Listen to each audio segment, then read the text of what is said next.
കഴിഞ്ഞ ദിവസം നമ്മൾ സ്റ്റുഡിയോയിൽ ഡ്രസ്സ് എടുക്കാൻ വേണ്ടി പോയ ടൈമിൽ അവിടുത്തെ എ സിയുടെ തണുപ്പടിച്ചിട്ട് ഒരു അരമണിക്കൂർ അതിനധികം നടന്നപ്പോഴേക്കും എൻ്റെ കാലിൻ്റെ മൊട്ടൊക്കെ വേദനിച്ച് ആകെ എനിക്ക് തീരെ തണുപ്പ് പറ്റില്ല, ഭയങ്കര അലമ്പായിനെ. ഞാനാണ് മഞ്ഞിൽ കളിക്കാൻ വേണ്ടി കുളു മണാലിയിലോട്ട് പോകുന്നത്.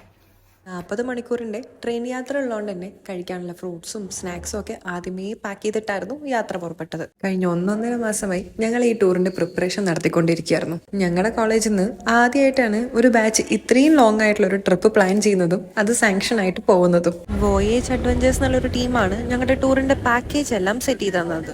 5:30 വരാനുള്ള ട്രെയിനിന് ഞങ്ങൾ ഏകദേശം 3 മണി തൊട്ട് റെയിൽവേ സ്റ്റേഷനിൽ കാത്തിരിക്കുന്നതാണ്. ആദ്യമായിട്ടാണ് ഇത്രയും ലോങ് ആയിട്ടുള്ള ഒരു ട്രിപ്പ് ട്രെയിനിൽ പോകുന്നത്. ട്രെയിൻ കയറി ഒന്ന് ക്ഷീണം മാറ്റിയപ്പോഴേക്കും 2ാമത്തെ ദിവസം സ്റ്റാർട്ട് ചെയ്തു. അന്നേ ദിവസത്തേക്കുള്ള ഉച്ചയ്ക്കുള്ള ഫുഡും രാത്രിക്കുള്ള ഫുഡും ഒരുമിച്ച് പനവേലിലുള്ള ഒരു കേരള മെസ് എന്നാണ് നമ്മൾ ഓർഡർ ചെയ്തത്.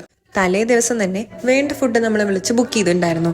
പിറ്റേ ദിവസം സ്റ്റേഷനിലെത്തിയപ്പോൾ കോച്ചിന്റെ ഫ്രണ്ടിൽ തന്നെ ഒരു ഫുഡ് ഡെലിവറി ചെയ്യും. നമ്മളിപ്പോൾ നേരെ പോകുന്നത് ആഗ്രയിലോട്ടാണ്. അവിടുന്ന് ഡൽഹി, മണാലി, കസോൾ.